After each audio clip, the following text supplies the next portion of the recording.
The night I got caught in Seattle's cold rain, I thought I was just another invisible college student. Then the most popular guy on campus stopped his car beside me, rolled down the window and smiled. "Need a ride?"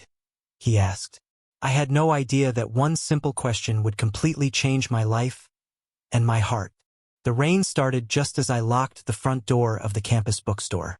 At first, it was only a light drizzle, the kind Seattle students barely noticed. Most of them kept walking with headphones on, coffee cups in hand, jackets zipped halfway. I looked up at the gray sky and sighed. "Perfect timing," I muttered. My shift had ended almost an hour later than usual because we'd been preparing the store for the start of a new semester. My backpack felt heavier than normal. My feet ached, and the battery on my phone had died 20 minutes earlier. No map. No regresare. No way to call anyone. Just me and the rain that was getting harder every second. I pulled my hoodie over my head and stepped onto the sidewalk outside Evergreen University. Students rushed past me toward parked cars, buses, and warm apartments. Within minutes, the campus that had been full of noise began to empty. I stood beneath the bookstore awning, hoping the storm would slow down. Didn't. Instead, thunder rolled somewhere over Puget Sound, and the rain came down in thick silver sheets. "Guess I'm walking," I whispered.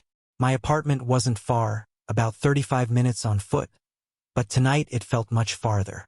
As I crossed the main quad, icy rain soaked through my sneakers almost immediately. Every passing car sprayed water onto the sidewalk. Every gust of wind made me regret not buying an umbrella that morning. I laughed quietly to myself.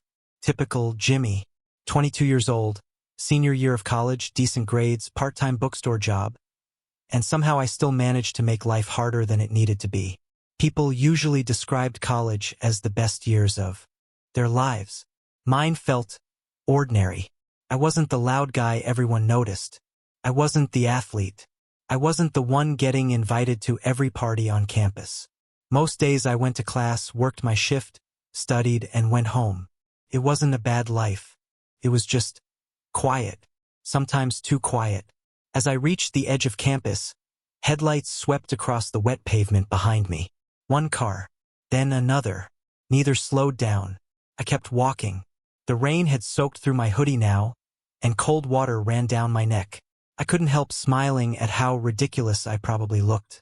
If Mom could see me now, I said to myself, she'd tell me I should have checked the weather. A sleek black SUV approached from behind. Without thinking, I stepped closer to the curb to let it pass. Instead, its brake lights glowed red. The vehicle slowed, then stopped beside me. I frowned.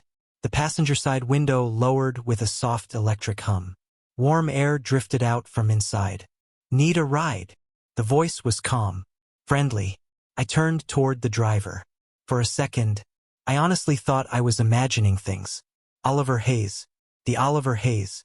24 years old. Graduate student. Captain of the university basketball team. Honor student.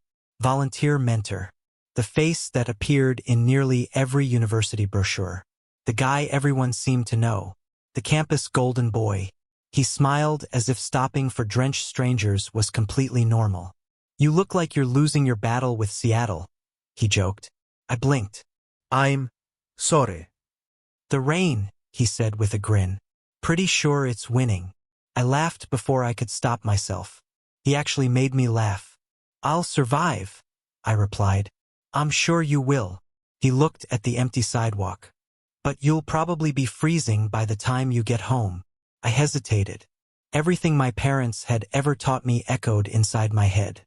Don't get into cars with strangers, even if those strangers happen to be famous around campus. Oliver seemed to notice my uncertainty. "I promise I'm not trying to kidnap you." His expression turned playful. "I've got practice early tomorrow, and Coach would never forgive me." Another laugh escaped me. He leaned one arm against the steering wheel. Seriously, I was heading toward Harbor Street anyway. My eyes widened. "That's where I live." "I know." The words slipped out so naturally that neither of us reacted for a moment. Then Oliver scratched the back of his neck. "Sorry." That sounded weird. "A little." He chuckled. I meant I recognize you from campus. I've seen you walking that direction after work a few times. Oh, that made more sense. At least, I thought it did. He wasn't staring. He wasn't acting arrogant. He was simply waiting, patiently. Rain drummed against the roof of the SUV. Finally, I opened the passenger door. Warmth wrapped around me instantly. It smelled faintly of coffee and cedar. Thanks. No problem. I buckled my seatbelt while trying not to drip water everywhere. Oliver reached behind his seat and handed me a clean towel. I keep extras. You plan ahead. I try. His smile was easy, the kind that never looked forced. As we pulled away from campus, soft music played through the speakers. For the first few minutes, neither of us spoke. The silence wasn't uncomfortable. It was simply quiet. So, Oliver finally said, "Long shift. You guessed that. You've got bookstore stickers all over your backpack." I looked down and laughed. I guess that's a giveaway. A pretty good one. I work there 4 evenings a week. What are you studying? English. His eyebrows lifted. No kidding. What? I figured you'd say business or engineering. Why? You always carry novels. I turned toward him. You noticed that? He shrugged casually. It's hard not to. I didn't know what to say. No one had ever paid attention to something so small. What about you? I asked. Sports management. Makes sense. Because of basketball? Because everyone knows you're the basketball captain. He laughed.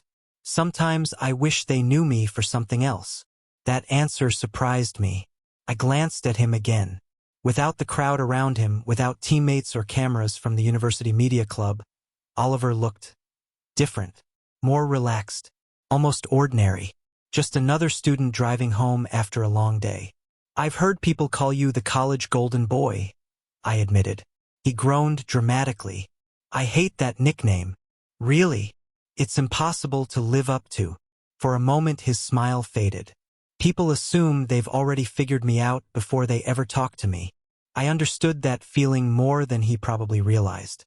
They don't know the real you? Not always. He looked at me briefly before returning his attention to the road. What about you? What about me? What do people assume?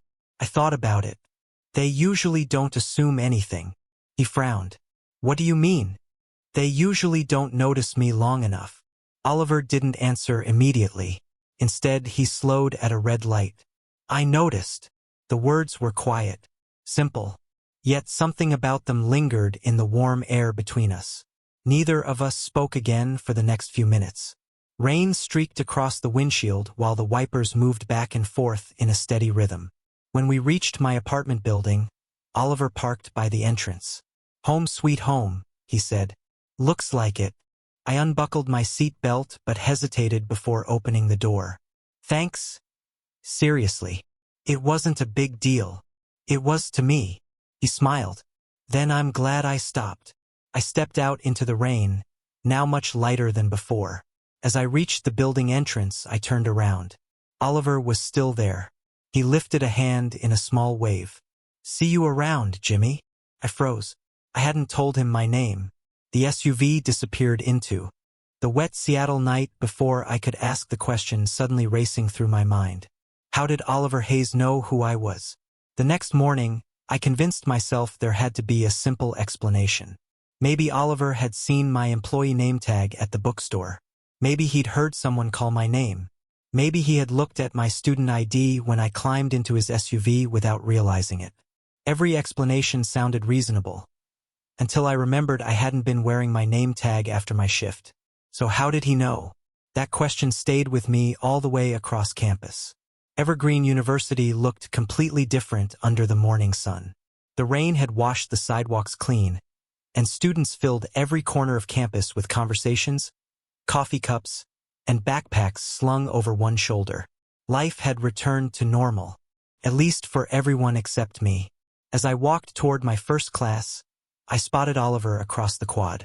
Even from a distance, he stood out. Not because he was trying to. People naturally gathered around him. His basketball teammates were laughing about something.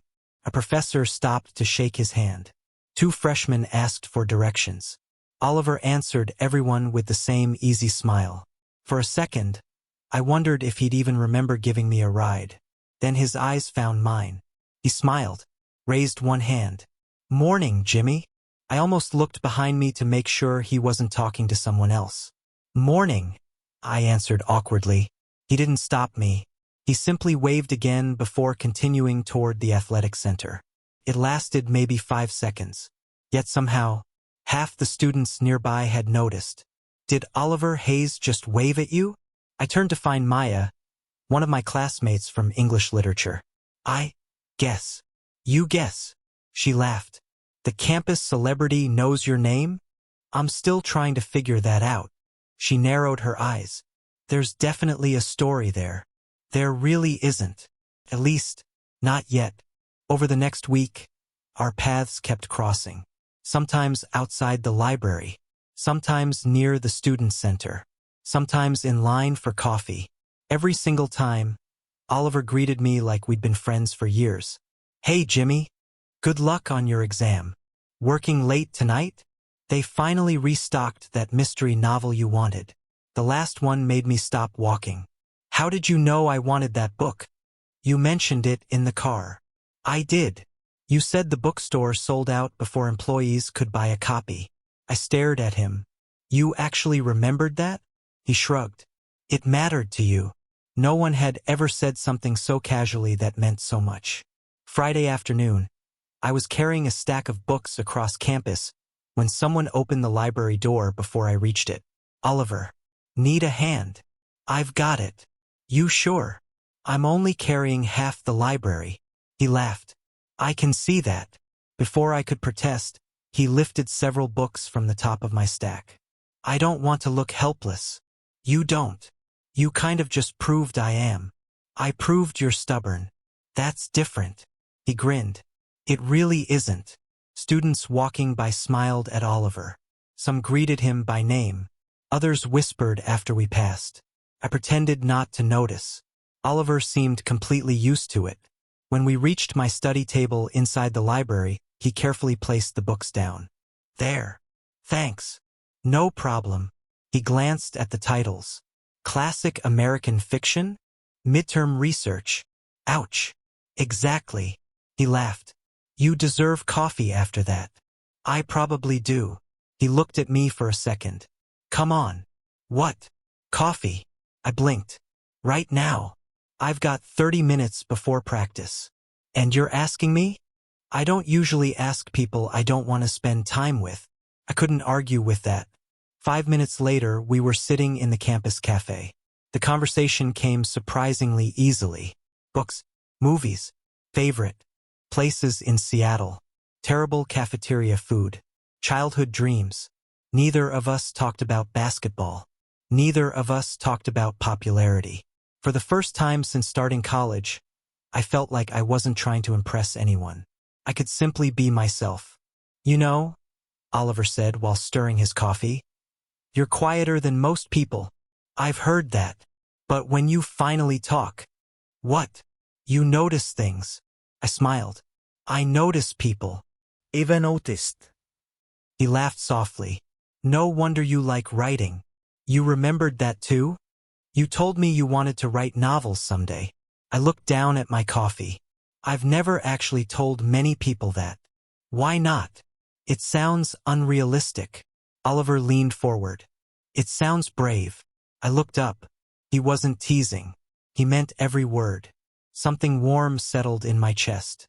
As the days passed, spending time together became almost effortless. If I studied in the library, Oliver somehow appeared during one of his breaks. If I worked at the bookstore, he'd stop in to browse, even if he walked out with nothing more than a bookmark. If I grabbed lunch alone, he'd ask if the seat across from me was taken. It was almost funny. The campus golden boy kept finding reasons to cross paths with the quiet bookstore employee. People started noticing. One afternoon, as Oliver left our table to answer a phone call, two students nearby leaned toward me. "So," I looked up, "how long have you two been friends?" "I'm not sure we're friends." They exchanged amused looks. He smiles more when he's around you. Really? You seriously haven't noticed? Before I could answer, Oliver returned.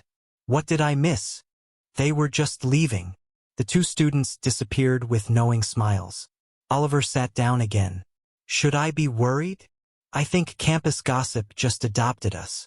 He groaned dramatically. Oh no. What?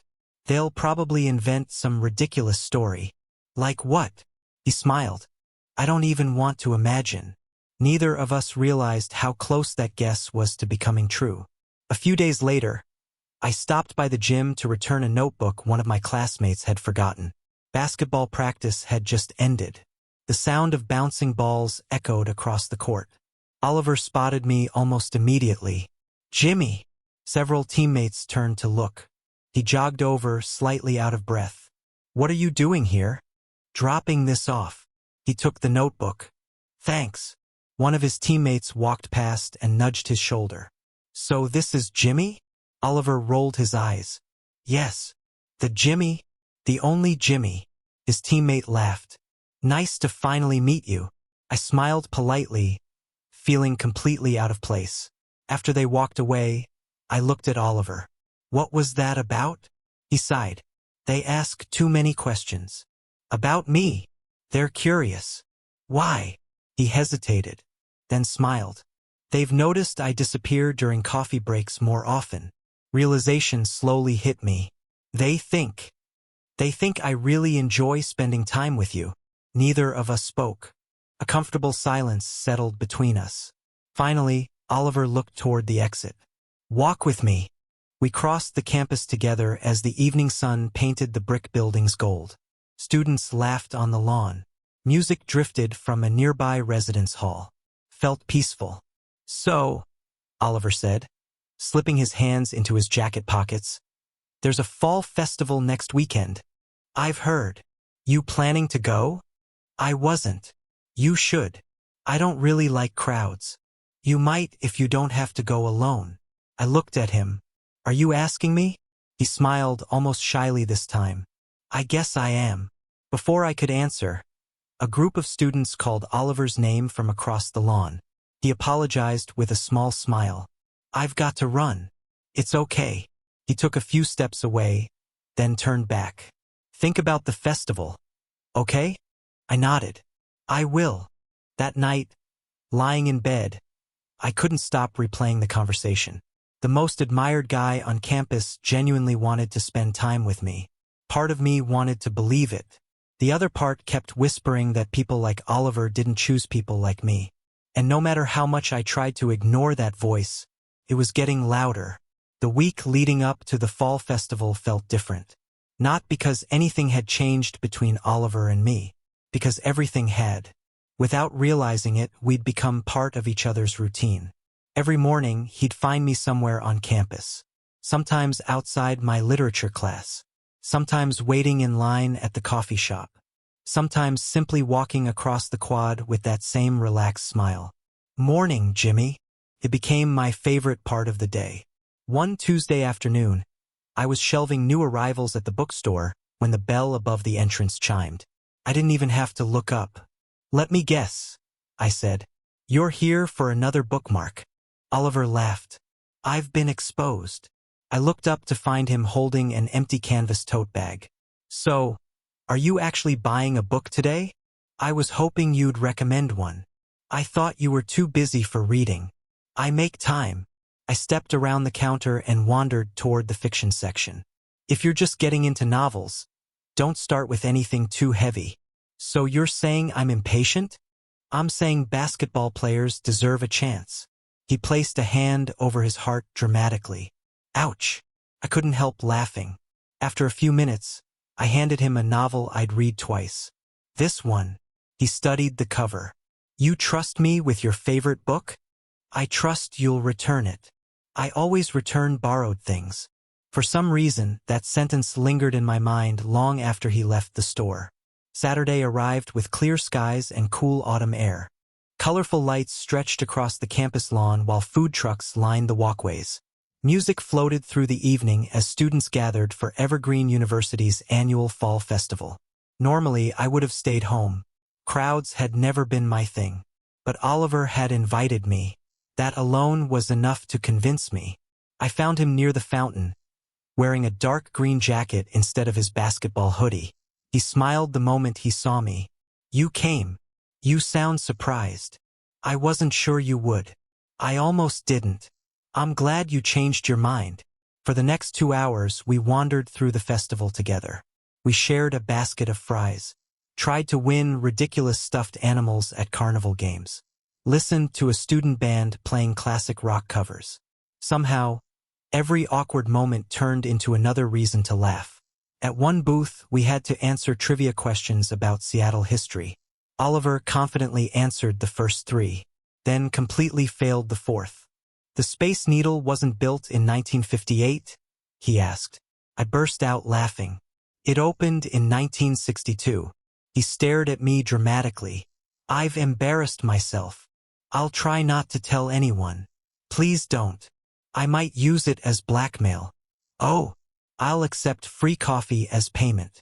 He grinned. "Deal." As the night went on, I noticed something. Oliver wasn't pretending to enjoy himself. He genuinely seemed happier. Not because of the festival. Because we were there together. More than once, I caught him looking at me before quickly glancing away.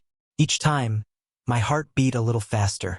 Maybe, just maybe, I wasn't imagining the connection between us. Then everything changed. "I'll be right back," Oliver said. "My cousin just texted me. He's somewhere near the entrance." "Cousin?" "He transferred here this semester. I'll only be a minute." "No problem." I watched him disappear into the crowd. A few minutes later, I spotted him near one of the food trucks. He walked toward a tall blonde guy about his age. The two smiled. Then they hugged. Not a quick greeting. A long, familiar embrace. The blonde guy laughed and playfully punched Oliver's shoulder. Oliver laughed too. A few seconds later, they walked away together, talking comfortably. Something inside my chest tightened. I stared after them longer than I should have. "Jimmy?" I turned to find Maya standing beside me. "You okay?" "Yeah." "You don't look okay." "I'm fine." She followed my gaze. "Oh, what?" "I think that's Oliver." "It is." "And who's the other guy?" "I don't know." The words felt heavier than they should have. Maya looked between me and the crowd. "You should go ask." "I don't need to." "You want to." I forced a smile. "It's none of my business." The next few days became strangely quiet. Not because Oliver stopped looking for me. Because I started making sure he couldn't find me. I left class through different exits. I studied in another library building. I took longer routes across campus. If I saw his SUV parked outside the bookstore, I'd stay in the back until he left.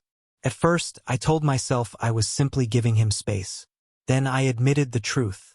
I was protecting myself. Whatever I had started feeling, it had been one-sided. Of course it had. Oliver was kind to everyone. I'd mistaken kindness for something more. One rainy afternoon, I was leaving the student center when someone called my name. "Jimmy!" I kept walking. Footsteps hurried behind me. "Jimmy, wait." I stopped. Oliver caught up beside me, breathing slightly harder than usual. "There you are." He looked at me carefully. "Are you okay?" "I'm fine." "You've been avoiding me." "I've just been busy." He raised an eyebrow. "For 4 days. Midterms." "We're both taking midterms." I didn't answer. The silence stretched between us. Finally, he spoke again. "If I did something wrong." "You didn't." "Then why won't you even look at me?" I stared at the wet pavement. "I told you." "You didn't." His voice remained calm, but I could hear the concern underneath it. "You gave me an excuse." Rain began falling again, light at first. Neither of us moved.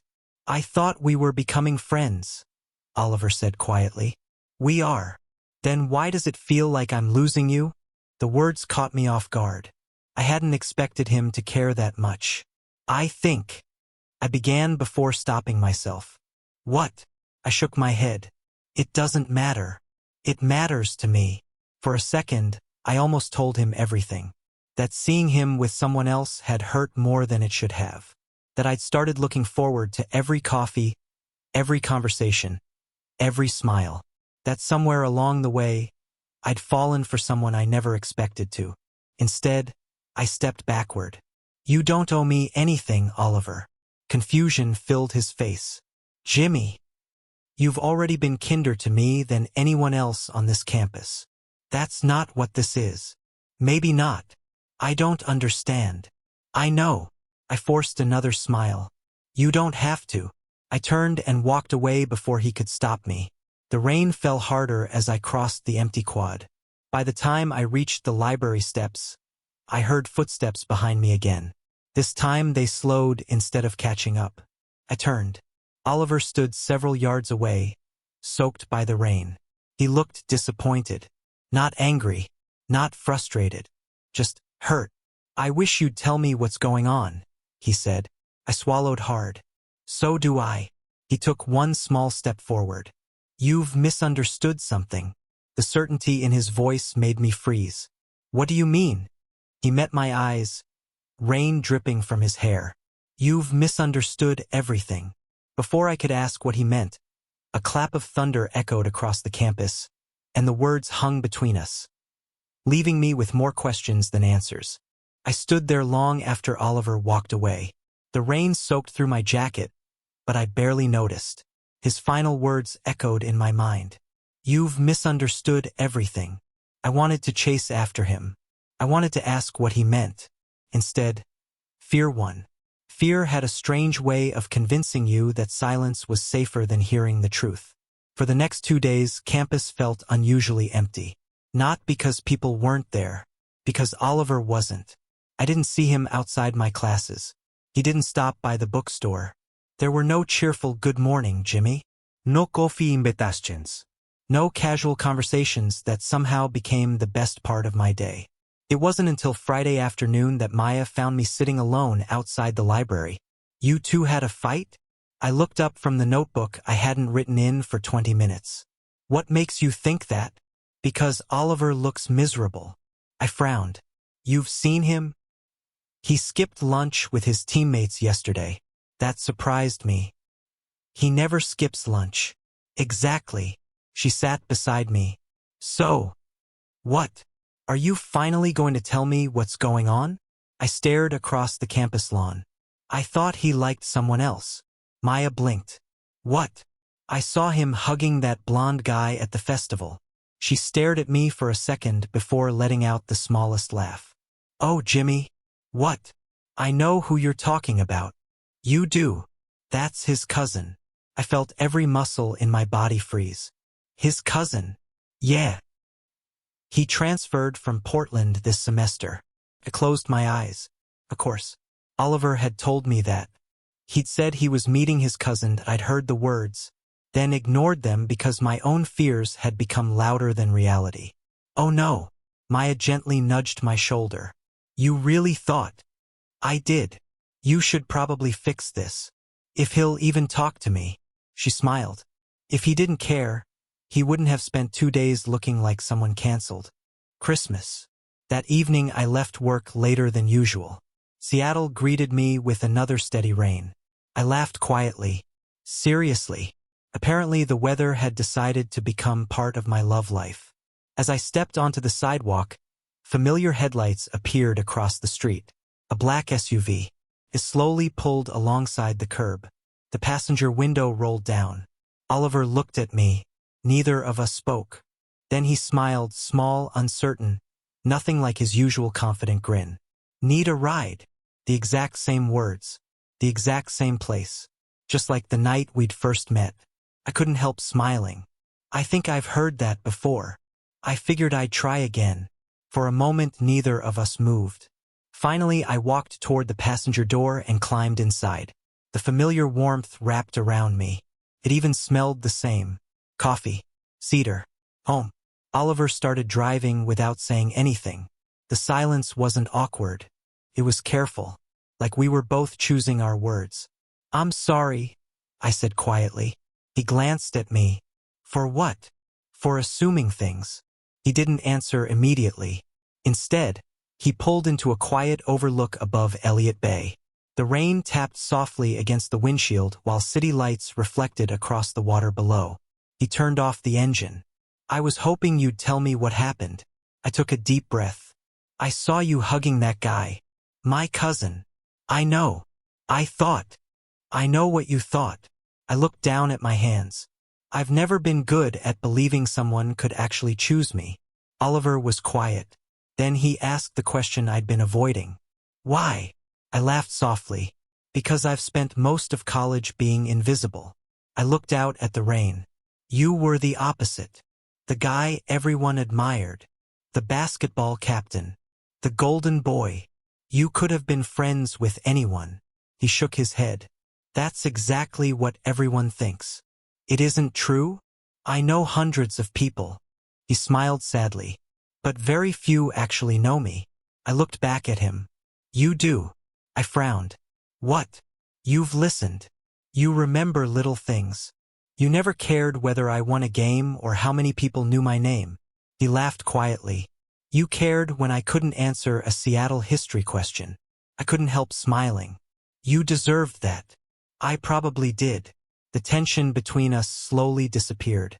For the first time in days, it felt easy to breathe again. Then Oliver became serious. Can I tell you something? I nodded. The night I picked you up, I already knew your name. I figured. I'd noticed you weeks before. That caught me completely off guard. What? I'd see you leaving the bookstore almost every evening. You always carried a different novel. You always smiled at people even when they didn't notice. I kept thinking. He laughed nervously. I should introduce myself. So why didn't you? I got nervous. I stared at him. You? The confident Oliver Hayes? He rubbed the back of his neck.